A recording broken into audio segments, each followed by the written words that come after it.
think other board members will show up as they arrive, but in the meantime, let's start the Security Committee meeting and the reports necessary.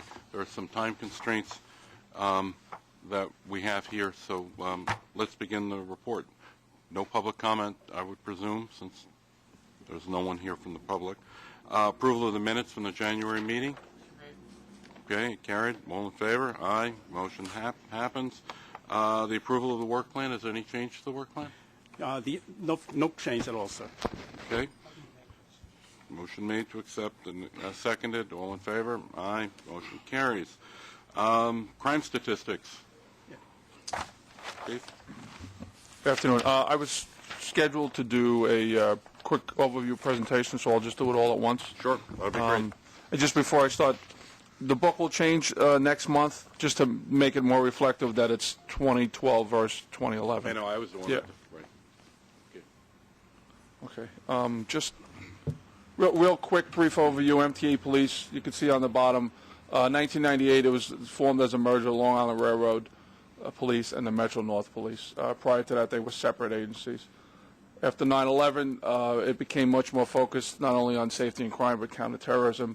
The Interagency Counterterrorism Task Force was created, K-9 was created, and the Emergency Service Unit was created. 2005, they took over the Staten Island Rapid Transit, and that's the current police department that we have today. Ridership, just under 600,000 a day, 1,500 total trains, 266 yards, and 59 rail yards.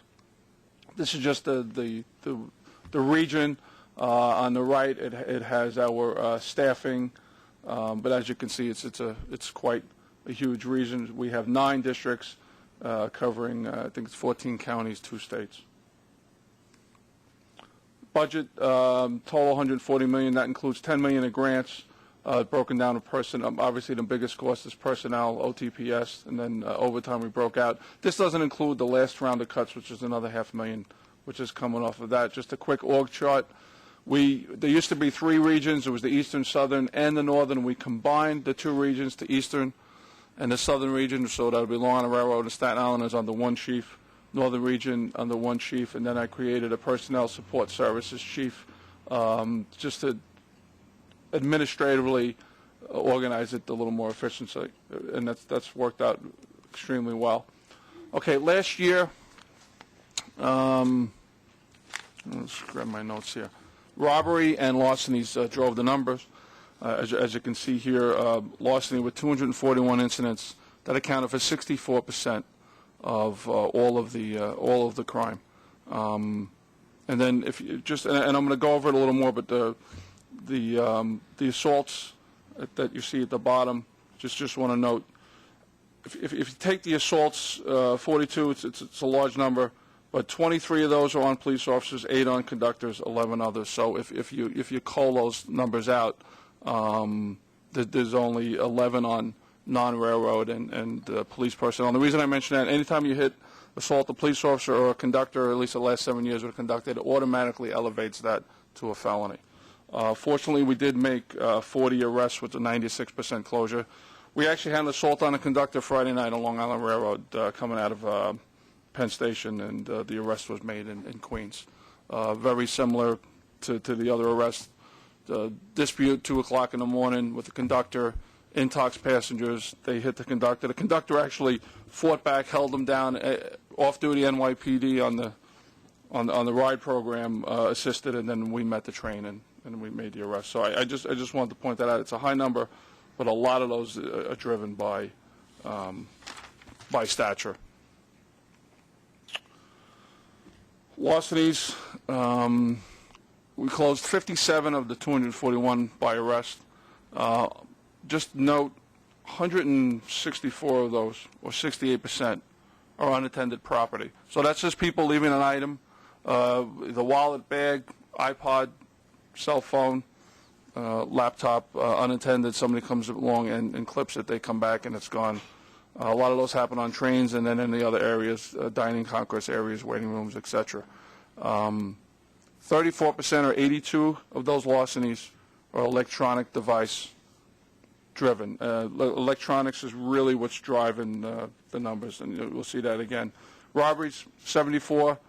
We made 40 arrests. We're continuing to arrest for the 2011 robberies in 2012. We've actually made 4 arrests in 2012 for robberies that happened in 2011. So those investigations continue, but we closed out 54%, which is a nice closure rate. We're hoping, obviously, to bring that higher. Again, 49% of the robberies last year were electronic driven. That's iPads, iPhones, etc. And I have a slide as we go. That'll continue. But 81% of the robberies occur off the trains. 65% of those are on the platforms because that's where most of the people are. So only, the least amount of crime that we have, not only larcenies and robberies, and overall are on our properties and not on our trains. This year, that trend is continuing. Although we're even in robberies, we're still up in larcenies. Arrests are up. I mentioned that this morning. But as you can see, 50% of the robberies is electronics. 45% of our larcenies are electronics. The numbers next to it, last year at this time, it was 40% and 26%. So towards the end of the year, last year, is when the iPhones and electronics really took off. So we're a little bit ahead of that trend now. And out of the cell phones, 14 of those are iPhones. So that's really the one of choice. But as I mentioned this morning, that slowed down in January. We had 11 electronic device incidents in January 2012. And for February, we only had 6. I don't want to mention March because we're having a good March, and I don't want to jinx myself. We have 4 days left. But again, the larcenies for this year, electronic device, 22 of the 46. Copper, I looked up copper. Copper's selling at $3.80 an ounce. You'll see that number when that goes over $4. For whatever reason, that's the trigger. It's $3.80. They're still going to hit us a little bit, but when it goes over $4, that's, like I say, that's the trigger, and they start coming right at us with copper. And that's mainly from the yards. We got hit in Grand in Garden City last year a couple of times. We set up a camera. We did some plainclothes surveillance, and we caught a guy going in. Normally, it's a drug addict, and then he confessed to like 6 or 7 of them. But the yards are so big, they will find the weak entrances. Can you go back for a second? Sure. Is that on the right side an ad that'll be put up in LAR and Metro North? Yeah, actually, I meant to mention this. I'm not sure if that's going to be put up, but Paul Florangis actually printed that up for us. We handed out 20 or 30,000 of those. Yes. Yeah, we handed them out. I have seen one printed, and I believe where it's going to actually go in Staten Island, if I recall. But that was towards the end of last year and early this year. We started handing these out. So what are we doing about Chief, it? Sure. I've forgotten what the difference is between a robbery and a larceny. Can you? Robbery is taking your property by force, either the threat or showing of a weapon. Whereas larceny is either can be from a person, you can snatch it out of somebody's hand, or it could be a credit card or a fraud, or the value is over $1,000. And burglary? Burglary is when you break into a location. Oh, okay. Last year we did good with burglaries. We only had 7. Unfortunately, we had 4 so far. And do you follow up on any of these things to find out what happened to the perpetrators after you arrest them? And well, we track every one of them stays in our databases. And then if we get similar incidents, we want to see where they are. Certain cases we will follow. The more high-profile the case, the more we're going to follow. We want to know if the person's in jail, if he's been let out on bail. Most people, they get let out on bail. We'll track them until the case is closed in trial. So what are we doing about it? Last year, train patrol. We patrolled over just under 15,000 trains. Station-based patrol, 47,250 station-based patrol. That's when we actually put police officers on platforms. We do joint patrol with the NYPD. They come in once a week. They do about 12 trains. We do it jointly with them. So last year we had 312 joint patrols with the NYPD. That's mainly Metro North trains. When they go into Penn Station, they take New Jersey Transit out to Penn. Out to Newark. They haven't been riding along on the railroad trains. Random bag inspections. We did about 16,381 random bag inspections last year, and that's both physically looking at them and swiping with the machines as you see here. It looks like a GE or a Smith machine. Step-ons, just under 41,000 step-ons of trains we performed last year. You see the heavy weapons, we deploy those. We can pretty much deploy them anywhere, but we try to do it on a daily basis at Grand Central or Penn. A number of joint patrols that we do. Here you see us with the National Guard, but we also do that with Amtrak, New Jersey Transit, I mentioned NYPD, and we'll also work with TSA. Sometimes you'll see advertised rail safe. We call that our MASS, the Multi-Agency Super Surge Operation. It was actually started here, and then Amtrak took it national, and they call that a MASS operation. And we also do curbside sweeps. We mainly do those at Penn, Grand Central, and to a lesser extent out in Jamaica. We'll take officers, take plates with a canine, and we go around and we walk around the building. At times we'll set up a checkpoint. One of the other things we started doing last year was rapid mobilizations. Last year we did 36 of them. This year we did 4.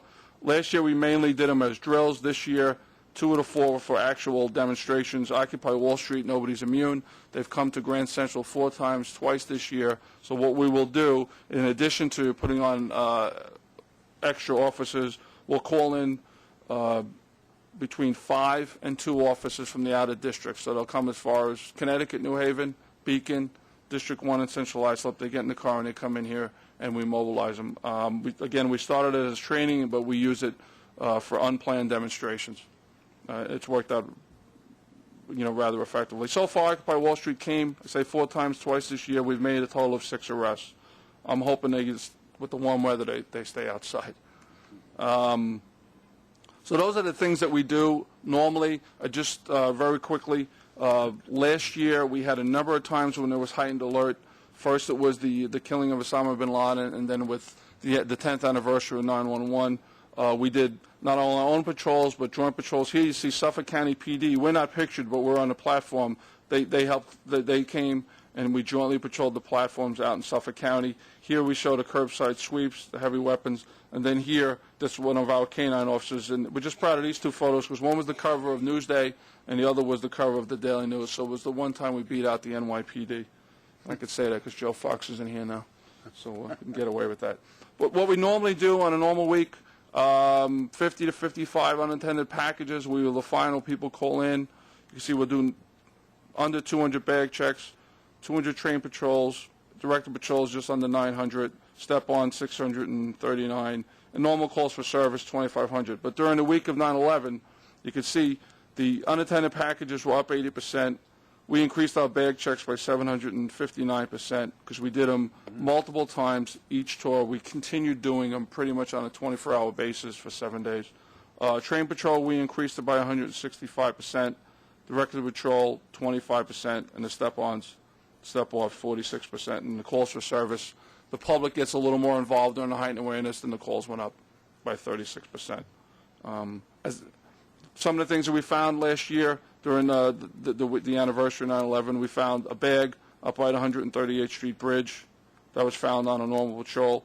And then I mentioned these geocache GPS devices. They do treasure hunts all throughout, mainly more up north, and they will put these devices out that you could find on a GPS, and people find them. I mean, if you see that next to a rail, it looks a little bit suspicious. So we catch those from time to time, and we catch a lot of coolers as well. People leave coolers around, and sometimes those are part of treasure hunts as well. So I just want to show what we do. You have a high alert. Hopefully we don't have too many of those this year. As I mentioned this year, earlier, cell phones, electronic device, they're still kind of the crime du jour, but it's just, I don't want to get ahead of myself, but it seems to be dissipating somewhat. So I know we're stressed for time. So. Is there a market? Well, obviously there's a market, there's a secondary market for this. Is it located in any one area that some guy, where they can fence it? What we've found is they're selling it to individuals for the most part. They're not fencing at a location. Yeah. I mentioned at one of the meetings, Flushing, there was an arrest, and 10 minutes later he sells it to a food vendor. And we have the GPS, and the GPS is in the phone. We look it up on the iPad. We make the arrest of the person who buys the phone a few minutes later. What do you sell $100. $100 for an iPhone. The problem is, and that's getting national attention now. The news media finally picked up on it, so you could sense that it's coming. You take the phone, all you have to do is walk to a store and say, hey, my son and daughter doesn't use it anymore. They wipe it clean, and then you start all over. That's going to end. You could sense that coming. They just have to get a little bit more out in front of it. And any other questions? Okay, thank you. Thank you. Mr. Joe? At this time, we would like to go into our capital security program. Okay, we're going to have Tom Reed from, Okay. and also Craig Stewart. Executive session. We're going to want to do this in executive? Yes. Yes. Sorry, we need to go into executive session for this. Oh, okay.